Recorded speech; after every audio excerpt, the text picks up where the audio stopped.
Évangile de Matthieu, chapitre 8. Lorsque Jésus fut descendu de la montagne, une grande foule le suivit.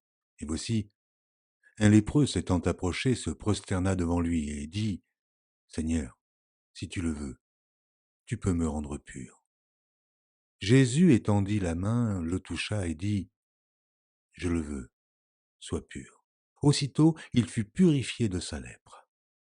Puis Jésus lui dit, « Garde-toi d'en parler à personne, mais va te montrer au sacrificateur et présente l'offrande que Moïse a prescrite, afin que cela leur serve de témoignage. » Comme Jésus entrait dans Capernaum, un centenier l'aborda, le priant et disant, « Seigneur, mon serviteur est couché à la maison, atteint de paralysie et souffrant beaucoup. » Jésus lui dit, « J'irai, et je le guérirai. » Le centenier répondit, « Seigneur, je ne suis pas digne que tu entres sous mon toit, mais dis seulement un mot, et mon serviteur sera guéri.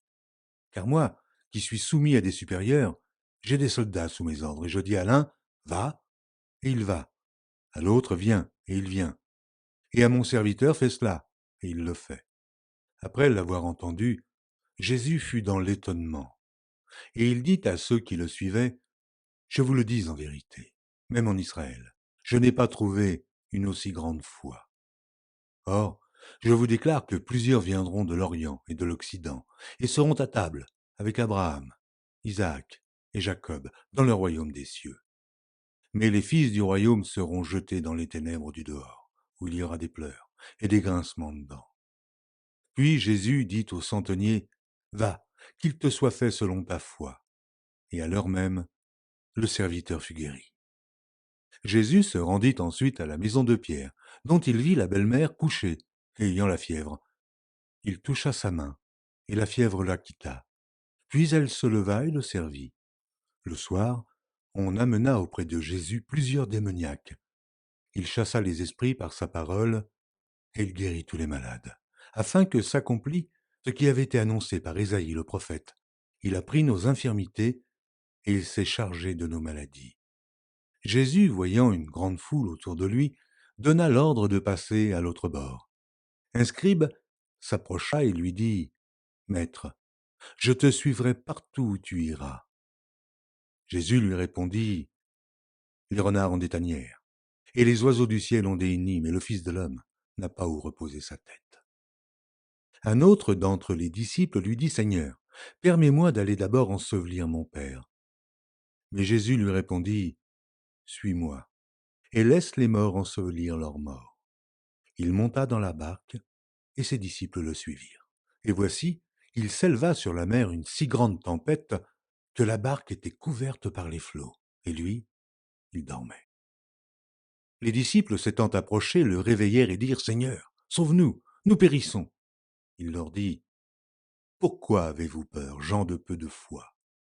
Alors il se leva, menaça les vents et la mer, et il y eut un grand calme.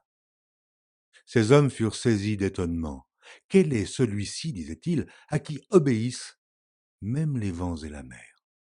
Lorsqu'il fut à l'autre bord, dans le pays des Gadaréniens, deux démoniaques sortant des sépulcres vinrent au-devant de lui.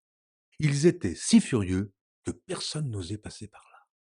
Et voici, ils s'écrièrent, « Qu'y a-t-il entre nous et toi, Fils de Dieu? Es-tu venu ici pour nous tourmenter avant le temps ?» Il y avait loin d'eux un grand troupeau de pourceaux qui paissaient.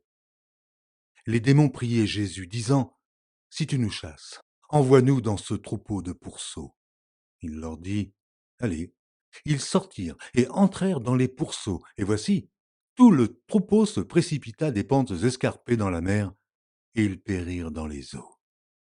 Ceux qui les faisaient paître s'enfuirent et allèrent dans la ville raconter tout ce qui s'était passé et ce qui était arrivé aux démoniaques. Alors, toute la ville sortit à la rencontre de Jésus, et dès qu'ils le virent, ils le supplièrent de quitter leur territoire.